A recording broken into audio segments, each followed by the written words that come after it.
On May 29th of the year 2013, a Twitter user posted this infamous image of a crudely recolored Sonic character known as COLDSTEEL the Hedgeheg.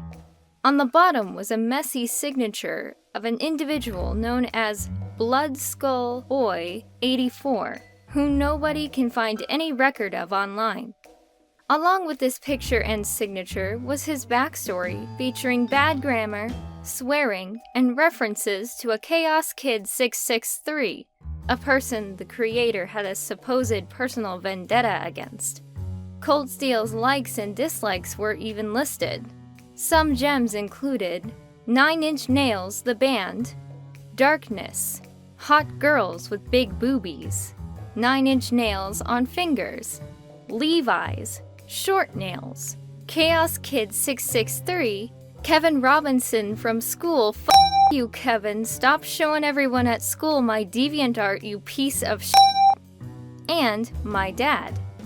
This image has become notorious on the internet, often brought up when people talk about edgy Sonic OCs and their ridiculousness. The phrase, psh, nothing personnel, kid, has become synonymous with forced edge in fanworks as well as mainstream works, and it's used in tandem with criticism of the media. So who is Bloodskullboy84? Why does COLDSTEEL like 9 Inch Nails but hates the lead singer? And when was this picture actually created? The short answer is, nobody knows. The original uploader of the picture stated that they didn't make the image, but they could be saying that to add more mystery to the character's origins. Personally, I've seen plenty of edgelords in my time on the internet, so I like to think COLDSTEEL's just a parody embodying the usual tropes when it comes to edgy OCs, and he shouldn't be taken seriously. Or personnel. However, even though the character is most likely one big joke, and don't quote me on that, I still feel like we can revamp this dude into an actual, decent-looking character. And since COLDSTEEL was the most requested character on the last redesign video, I definitely needed to take a crack at it. So I hope you guys like what I ended up with. I was racking my brain for months trying to figure out how I could make this hot mess manageable. So instead of focusing on the design, I focused more on the name, COLDSTEEL. I thought about the name for a while, and ultimately, I ended up with one major theme. Robots!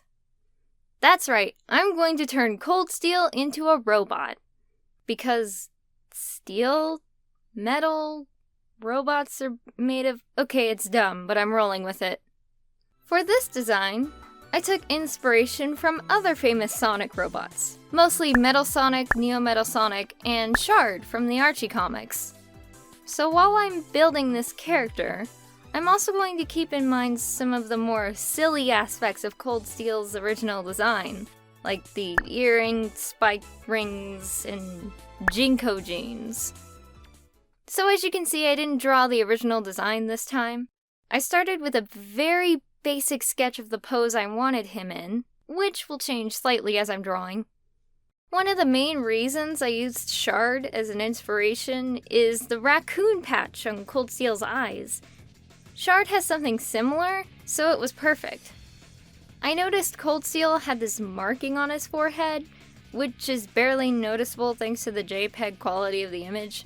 And both Shard and Neo Metal had designs on their heads, so I turned it into something similar.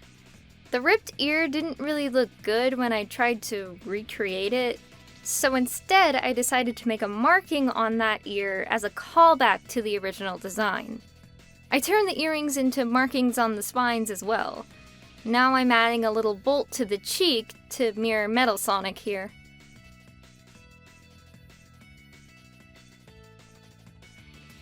In order to mimic the pants, I actually split the body in half. Metal Sonic's body is actually in 2 parts if you look, but it's not this drastic. As I was doing research for the redesign, I actually learned what Jinko jeans are. It's actually spelled J-N-C-O, Jinko, and they're these pants with these really big flared out legs. So in order to recreate that, I did what Neo Metal Sonic did and added these leg guards to mimic the flared out pant legs.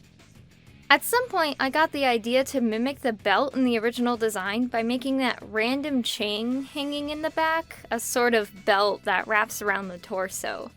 This ended up cutting out some of the unneeded colors, which is great because if you remember in my last video, we should try to use as few colors as possible when designing a character. Next, I started working on the arms. They were fairly simple since I took inspiration from Metal Sonic's arms. I designed the hands to have this pattern on the knuckles similar to Cold Steel's original gloves. As you can see, I ended up changing the pose a teeny bit just because I wanted to show off the full design without having anything completely blocked. Now to add a few finishing touches.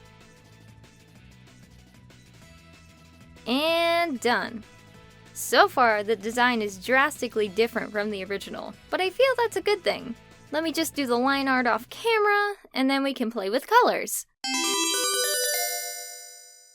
A few minor things might have changed while I was doing the line art, but it's nothing to worry about. Obviously, I had to keep the trademark purple. It's not Cold Steel without this shade of purple. I also wanted to use those grays that were in the design, but they ended up getting changed around a bit, as you'll see later. I definitely wanted to incorporate that lighter purple, so those went to the usual spots along with the ears, and eventually they ended up on the shoes. I really liked that yellow that was used on the spine rings. At first I was going to keep them on the spines, but then I thought, what if the chain was gold too? This decision ended up changing the colors around a lot. You see, I struggled just a little bit to figure out exactly what I wanted to do. Colors are hard to figure out sometimes, and it's tricky to find a balance that's nice to look at. And this is what I ended up with. And again, I managed to cut the colors down a fair amount. One last little detail. I remembered the Jinko logo on his leg, and I really wanted to pay homage to it. So I turned it into an acronym. Justice Instructing Network Computer Officer. This fits into the new backstory that I played around with. Let's say that instead of going to the Sonic military and turning against his friends, he was a fighting machine built by scientists hired by the GUN. He was programmed to fight for the forces of good, possibly to work alongside Shadow, but a short circuit caused him to go rogue. He now goes by the chosen name Cold Steel, and Sonic and friends have to work together to take him down before he destroys everything. Will they succeed, or will things get personnel?